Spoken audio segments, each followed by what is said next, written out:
Usual தேங்காய் சட்னி தான். ஆனால் சின்னதாக ஒரு ட்விஸ்ட் இருக்குது.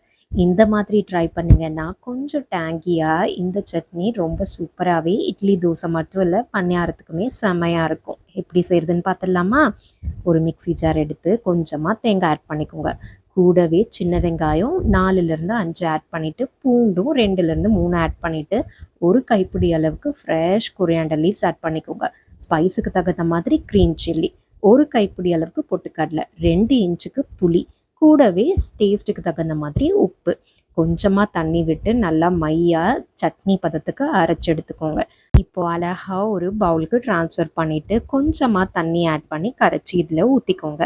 இப்போது தாளிப்பு பெருசாக ட்விஸ்ட் அண்ட் டர்ன்ஸ் எல்லாம் இல்லை. நம்ம யூஷுவல் சட்னிக்கு தாளிக்கிற மாதிரி தாளிச்சுக்கோங்க. அவ்வளோதான், சூப்பரான தேங்காய் சட்னி ரெடி ஆகிடுச்சு. இந்த சட்னி பார்த்திங்கன்னா இட்லி, தோசை அப்புறம் பணியாரம் இது 3 ஐட்டமுக்கும் செம்மையான காம்பினேஷனாக இருக்கும். ட்ரை பண்ணி பாருங்கள்.